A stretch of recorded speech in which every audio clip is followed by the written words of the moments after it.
we're going to talk about who is the next Drew Brees in New Orleans. Who's going to be greatness for that city in these next couple of years? Are we seeing them now?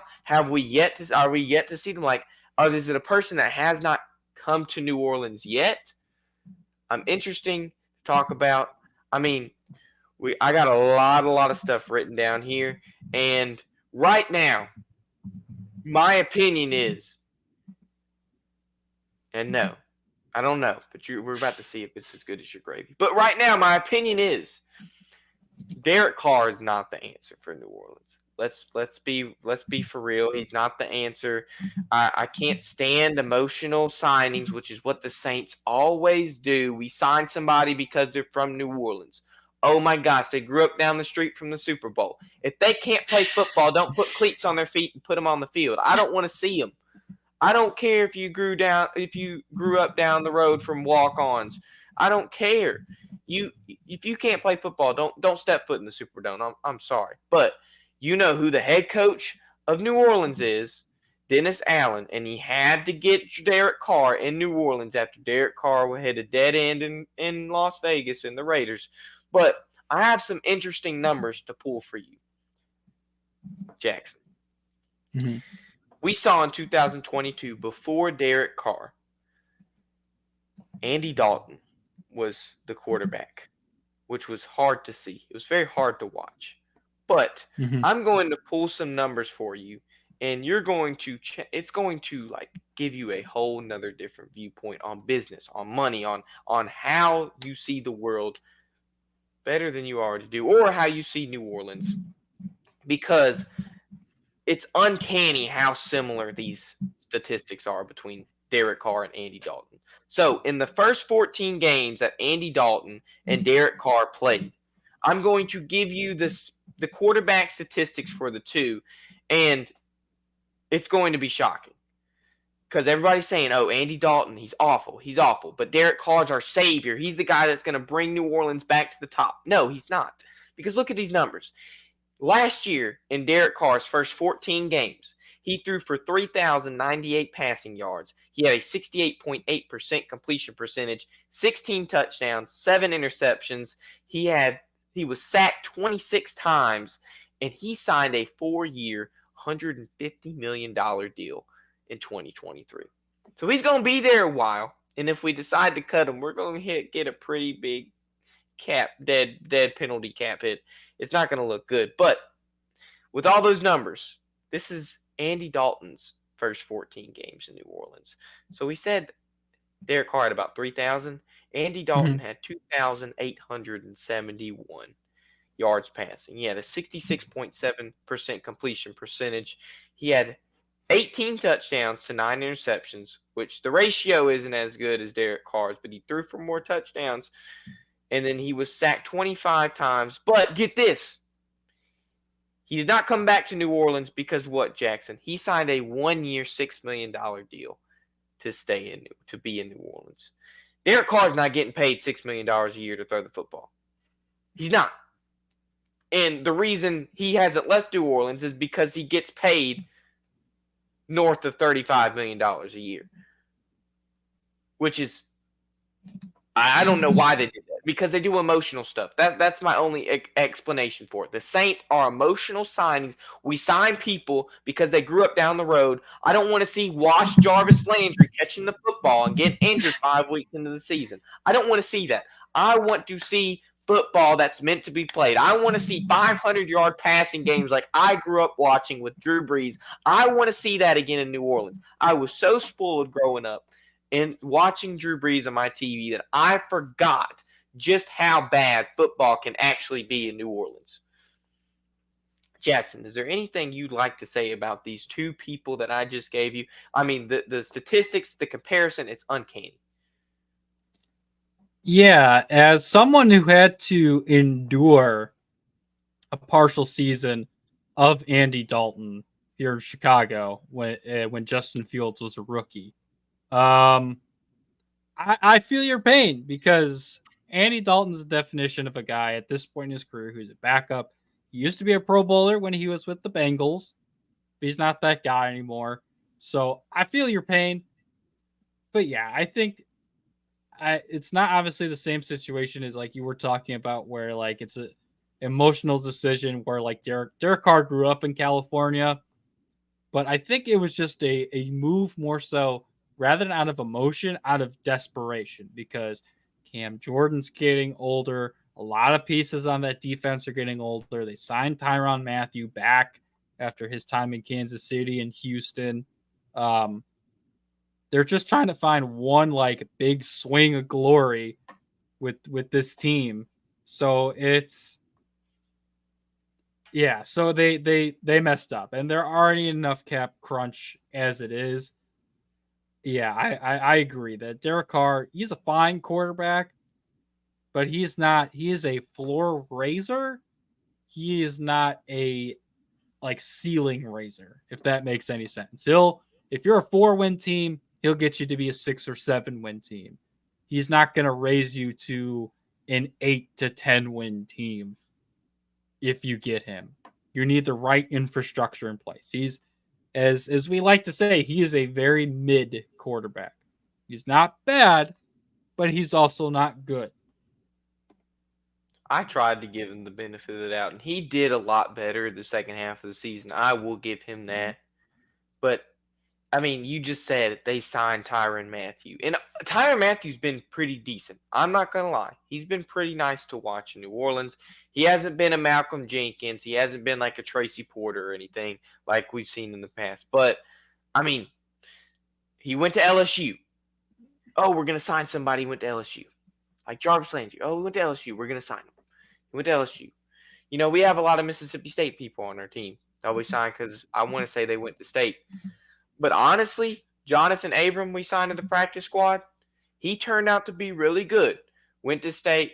I mean, we signed him for another season. He should stay on the team. We signed Willie Gay. Won a couple Super Bowls in Kansas City as a starting linebacker. I mean, sometimes the emotional bias can work, and I sound so biased because those guys are from Mississippi State. And sometimes the emotional bias can work, like Tyrann Mathieu, for example. But I don't want that to be the case, that if you have player A and player B, and one went to Alabama and one went to LSU, and you signed the one from LSU because he played in Louisiana, but he obviously has a worse resume than player A. I can't stand that. I can't stand that. They're using their cap horribly. Mickey Loomis needs to just get out of New Orleans. It's not 2006 anymore, where you won, or whenever the year you won Executive of the Year. It's not pre 2010. You had your time, Mickey Loomis. The soles of my feet have already fell down off of my shoe like Bill Belichick in New England. My heels of my feet are touching the bare concrete, and I have no sole or no protection on my feet with Mickey Loomis still in New Orleans. He just got to go. He just got to go. And let me see Jack Gaffney's comment, because I just can't stand it anymore. Yep. He deserves to never see the sunlight again for the transgressions against our beloved salary cap. You know, I bet you Mickey Loomis is one of the reasons we got like an 80 million plus salary cap bonus for each team. Do you know what I'm talking about? They got like they raised the Yeah. salary cap to like 80 million more dollars or something. I can't remember Yeah, what the that's exact usually was. yeah, that's usually typically with like a collective bargaining agreement and based on like the revenue of the league. And those so that they have like projections for how much the salary cap will grow, and then based on a couple of different things. The best example is like back in 2016 with the NBA, they had an option to like slowly raise the salary cap with the new like TV deal that they had, but instead they just dropped it like all in one big bucket in that off season. So maybe that's kind of similar to what's happened this year of why the salary cap jumped up so much. But yeah, no, I was just taking a look at it. The Saints have the 10th highest dead cap space at $41.5 million to guys that are not on their team that they're paying. Exactly. And it oh my gosh, it makes me so angry. It just I just think I could do a better job than Mickey Loomis. Honestly. I just at this point and I have no experience, right? But that's just how I feel.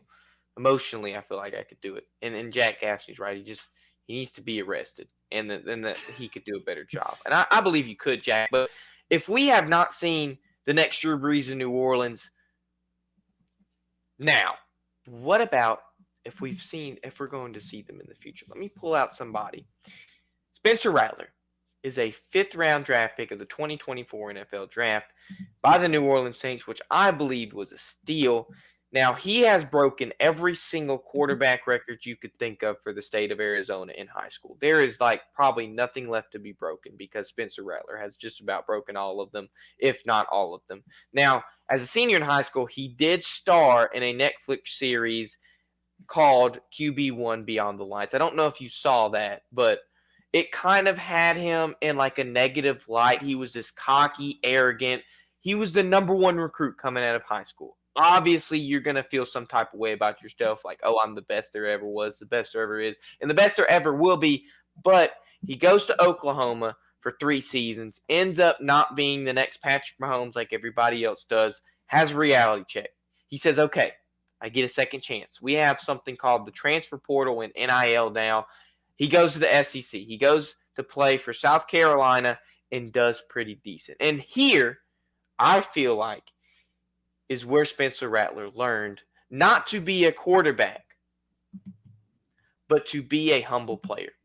And that's really a lot. If you look at Tom Brady or Drew Brees, you don't ever think of those guys as puffing their chest out saying, oh, I'm the greatest quarterback of all time. No. Yeah, but Spencer Rattler was that way coming out of high school and going into college. I'm the number 1 recruit in the nation. You could even watch the Beyond the Lights documentary. I'm the number 1 recruit in the nation, and you could just feel it. You could see it. But when he went to South Carolina, you could say, hey, he obviously had a reality check. His ego was hit. His pride was hit. This is a different player. This is a different person. This is a different Spencer Rattler. So, in my eyes, I would love to see Spencer Rattler get a chance. We saw him at the Senior Bowl. He ended up losing the Senior Bowl, but guess what? Still got Senior Bowl MVP, which was interesting. I mean, you're even wearing the hat right now, Jackson. Obviously, You remember him. Is this going to be, obviously saying he's going to be the next Drew Brees is a big comparison. It's hard to reach that level and will be hard to reach that level, but can Spencer Rattler achieve greatness in New Orleans, Jackson? That is tough to say because we don't know when he's going to get his chance. I believe he was a 2nd or 3rd round pick in this past draft. I think you mentioned that. Round. 5th round. 5th rounder. Okay, so I got him for a steal. Yeah, so that's going to be tough. If he ever gets the opportunity, I think he could have some success.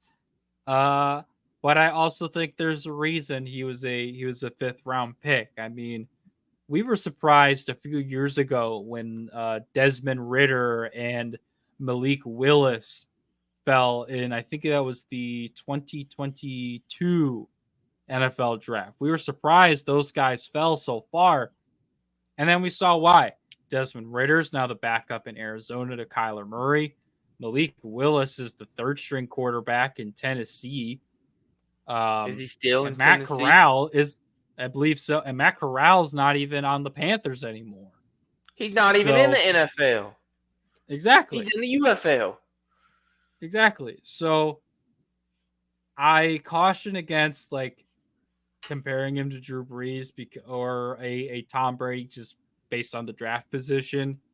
I think he could grow into, I would say, a prime Derek Carr, when the Raiders were still in Oakland. Kirk Cousins, his last couple of years with the Vikings. I think he could be that. A guy who can win you a few games, but I don't know if he's going to ever throw for 5,000 yards like Drew Brees did. It takes a special type of talent and the right coaching. I mean, Drew Brees had Sean Payton that entire time. Tom Brady, for a lot of his successful years, he had Josh McDaniels whispering in his ear, which dog him all you want as a head coach and human being, but he is a damn good offensive coordinator more times than not. So, and right now with Dennis Allen head coach, I have no belief that Spencer Rattler is going to do that well. And then the supporting cast has to improve. I mean, right now it's really just Chris Olave and Alvin Kamara. The offensive line looks solid. Talise Fuaga is the new left tackle. Looks pretty interesting to replace Teron Armstead. But it's going to, if sooner rather than later, New Orleans is going to go through a full rebuild. And it'll be some time before we know if Spencer Rattler or if they're bad enough, maybe a Quinn Ewers will be the next guy for New Orleans at quarterback. Do you know the last time New Orleans picked a quarterback in the first round? Well, I'm assuming it's before the Drew Brees era, so I'm going to assume like 1999 or something. No, I don't. I don't even know the answer to that question, but I know for a fact it's before the 90s. It's got to be like in the 70s or 80s. I mean, you could do a little research right now, but the Saints are not known for drafting quarterbacks in the first round. Even though we could say Drew Brees is the greatest quarterback in franchise history, which he is, why were they not drafting them before Drew Brees or before Archie Manning, or maybe it was between Archie Manning and Drew Brees, but like they just never were a team to draft in the first round quarterback wise. I don't know why. I can't answer that question. I've been alive long enough to know that question. If somebody knows, please let me know. It's just it never has been their biggest need, I guess, in the draft. Do you know that? Do you have the answer to that question pulled up, Jackson?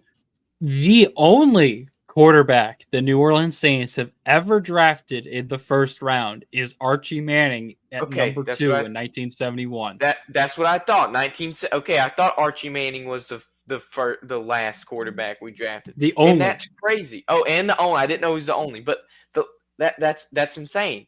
Because to think about it is like Archie Manning really had to work too. I mean, that dude was running for his life. Nobody wanted to block for him. And I felt bad. And I hope that's not the case now where nobody wants to block, because that O-line looks rough. That O-line looks rough. But we're going to fix it. We're going to fix it. And I'm just getting a little full. And I think we've just had enough gravy today, Jackson. Unless you want to add something else. I think we've just had a little bit too much gravy. My belly is full right now on that gravy.